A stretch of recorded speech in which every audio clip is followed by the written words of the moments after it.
बिहार के नेता प्रतिपक्ष तेजस्वी यादव ने केंद्रीय बजट को देश को बेचने वाला बजट बताया है। तेजस्वी यादव ने कहा कि यह आम बजट गरीबों के हित में नहीं है और इस बजट से आम लोगों को कोई फायदा होने वाला नहीं है। तेजस्वी यादव ने कहा कि केंद्र सरकार के तमाम वादे और बातें झूठ का पुलिंदा होती है, ऐसे में उनके किसी बात पर विश्वास करना सही नहीं है। उन्होंने कहा कि इस बजट में देश की परिसंपत्तियों को बेचने का काम किया गया है।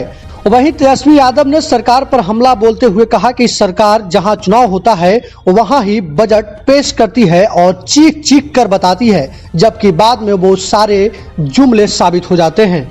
जैसे अभी भी जिन राज्यों में चुनाव है वहां की बात चीख कर बताई जा रही थी कि उन्हें क्या क्या फायदा होगा, लेकिन सारी बातें बाद में जुमला साबित होगा। सुनिए तेजस्वी यादव ने क्या कुछ कहा है। देश के संसद में बजट पेश किया गया और मेरा साफ मानना है और हमारे पार्टी का स्पष्ट मानना है कि ये बजट नहीं था बल्कि देश का सेल था। ये हाला नहीं, देश निर्माण के लिए कोई बजट नहीं बल्कि ये देश बेचने का बजट था। आप लोग सब लोग जानते हैं, पहले रेलवे को बेचा, एयर इंडिया को बेचा, भारत पेट्रोलियम को बेचा गया, तरह तरह की संस्थानों के संपत्तियों को बेचा गया तो हिलेंगे भी नहीं। और ये पूरी तरीके से जितने प्रतिष्ठान हैं और जितनी संपत्तियां हैं बची हुई देश की, उसको बेचने की तैयारी और निजी क्षेत्रों में देने की तैयारी चल रही है। इस बजट में और क्या बिक रहा है? गैस पाइपलाइन है, स्टेडियम है, सड़क मार्ग हैं, वेयर हाउसेज हैं, जो देश की संपत्तियां रहीं उसको और बेचने की पुरजोर तरीके से तैयारी की जा रही है। आम नागरिकों का कमर तोड़ दिया गया है और केवल कुछ चंद लोगों का ही इस बजट में ख्याल रखने का काम भारत सरकार ने किया है। आप देखे होंगे कि बिहार में डबल इंजन की सरकार है और लोग कई एक बजट बिहार का देख लिया, भारत सरकार का देख लिया कि बिहार के लिए उन लोगों ने क्या किया। बिहार को पूरी तरीके से ठगने का काम किया गया और अद्भुत है, जब बिहार को कुछ नहीं मिल रहा था तो बिहार से जो जीते हुए 39 सांसद है वो टेबल थपथपा रहे थे। बिहार को एक भी इंफ्रास्ट्रक्चर के लिए कुछ नहीं मिला, कोई विशेष पैकेज नहीं, स्पेशल स्टेटस तो दूर की बात है, लेकिन कोई चारों तरफ से दबे हुए एक काम ऐसा बिहार के लिए कोई योजना के तहत या कोई अलग बिहार को देखते हुए अगर कोई प्लानिंग अगर की गई होती तो शायद आप लोगों को, हम लोगों को खुशी होती, लेकिन बिहार को पूरी तरीके से इग्नोर किया गया। हम तो बिहार के मुख्यमंत्री से पूछते रहेंगे कि केवल हाथ ही हिलाएंगे या बताएं कि बिहार को इस बजट से क्या मिला। बिहार में डबल इंजन की सरकार है तो क्या दिख रहा है अलग? क्या आपको विशेष तौर पे बिहार को मदद मिली, सहयोग मिली, चाहे इंफ्रास्ट्रक्चर के क्षेत्र में हो या किसी अन्य क्षेत्र में? पूरी तरीके से बिहार के साथ जो है सौतेला व्यवहार किया गया और केंद्र सरकार लगातार जो है ये कहती रही है कि 2022 तक जो है किसानों का आय दुगुना करेंगे, लेकिन 2020 में ही भिखारी बनाने की तैयारी केंद्र सरकार ने कृषि बिल के माध्यम से कर दिया है।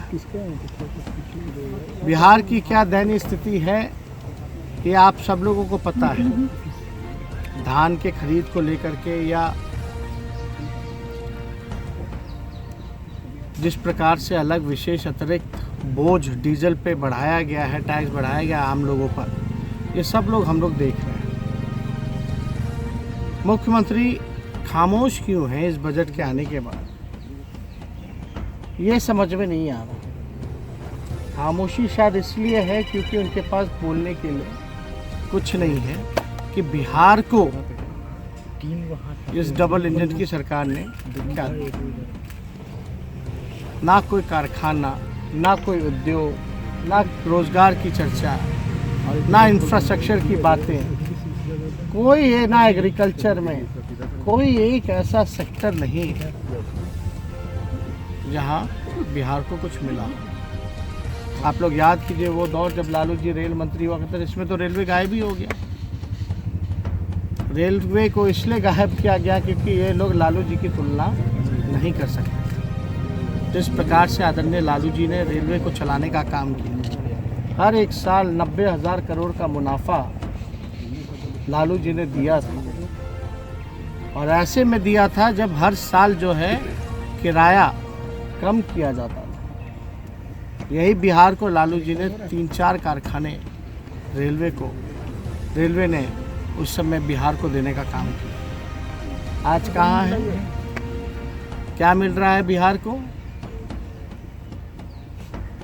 और वो तब था जब यहाँ बीजेपी और एनडीए की सरकार थी। बिना पक्षपात किए हुए विशेष पैकेज 1,25,000 करोड़ का भी यूपीए के समय में बिहार को लालू जी ने दिलवाने का काम किया।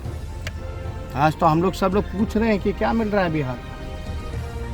39 सांसद जीत करके गए हैं, केवल ताली पीटने गए हैं या बिहार के लिए आवाज़ उठाने गए हैं? आज दुर्भाग्य है जो लोग भी जीत करके थाली पीट टेबल पटपटकाने का काम कर रहे हैं, लेकिन बुरी तरीके से देश की जनता निराश है, आम नागरिक निराश है, परेशान है, और पूरी तरीके से उन पे जो है अतिरिक्त बोझ डालने की तैयारी केंद्र सरकार ने की है। अब देखिए, इसमें समझदार को समझाने का कोई मतलब नहीं। सब लोग, आप लोग समझदार हैं और सब लोग समझते हैं। चुनाव हाँ समझ रहे हैं, जहाँ जहाँ चुनाव है उसका बार बार चीख के नाम लिया गया। ये स्वाभाविक है ना। बिहार में भी वैक्सीन सबको मिल रहा था फ्री में। 19 लाख रोजगार जो है सभी लोगों को बिहार में मिल रहा था। अब तो इसकी चर्चा नहीं कीजिए, क्योंकि उनके अनुसार तो वो चुनाव में जुमला होता है। तो जहाँ जहाँ चुनाव है वहाँ केवल घोषणाएं की गई, काम नहीं करना है। अपना काम बनता भाड़ में जाए जनता, यही बीजेपी और एनडीए सरकार का काम है। यहाँ भी लोगों को ठगा गया। क्या क्या नहीं कहा गया था कि क्या नहीं करेंगे, डबल इंजन की सरकार है, बिहार को विशेष राज्य का दर्जा, लेकिन पटना यूनिवर्सिटी को भी सेंट्रल यूनिवर्सिटी का दर्जा नहीं दे पाए। तो आप अंदाज़ा लगा सकते हैं, एक नई यूनिवर्सिटी का भी निर्माण बिहार में इस बजट में नहीं है। ना कोई अच्छे अस्पताल, ना कॉलेजेस, ना कोई अलग इंफ्रास्ट्रक्चर की सुविधाएं, कुछ भी अलग बिहार में नहीं है। बिहार की लेके अब तो देश को ही बेचने की तैयारी है। हम लोग तो ये बार बार से कह रहे हैं, ये बजट ही नहीं बल्कि सेल था। ये देश के निर्माण के लिए नहीं बल्कि देश को बेचने का बजट और सेल था। और ये आप सब लोगों ने देखा होगा। और पूरी तरीके से पहले लोगों में उत्साह होता था कि हमारे लिए क्या मिलेगा, क्या सरकार आगे 5 साल का क्या काम रहेगा, इस साल का क्या काम रहेगा, लेकिन पूरी तरीके से निराशाजनक। और हम लोग को उम्मीद थी बीजेपी से कि यही बजट लाएंगे, देश को बेचने वाला ही बजट लाएंगे। आज संविधान खतरे में है, देश खतरे में है। पूरी तरीके से सरकारी इंस्टीट्यूशन हो या किसान हो, सभी लोग, छात्र, युवा, बेरोजगार, सब लोग जो है निराश है, मायूस है इस मौजूदा सरकार के बजट से और सेल से।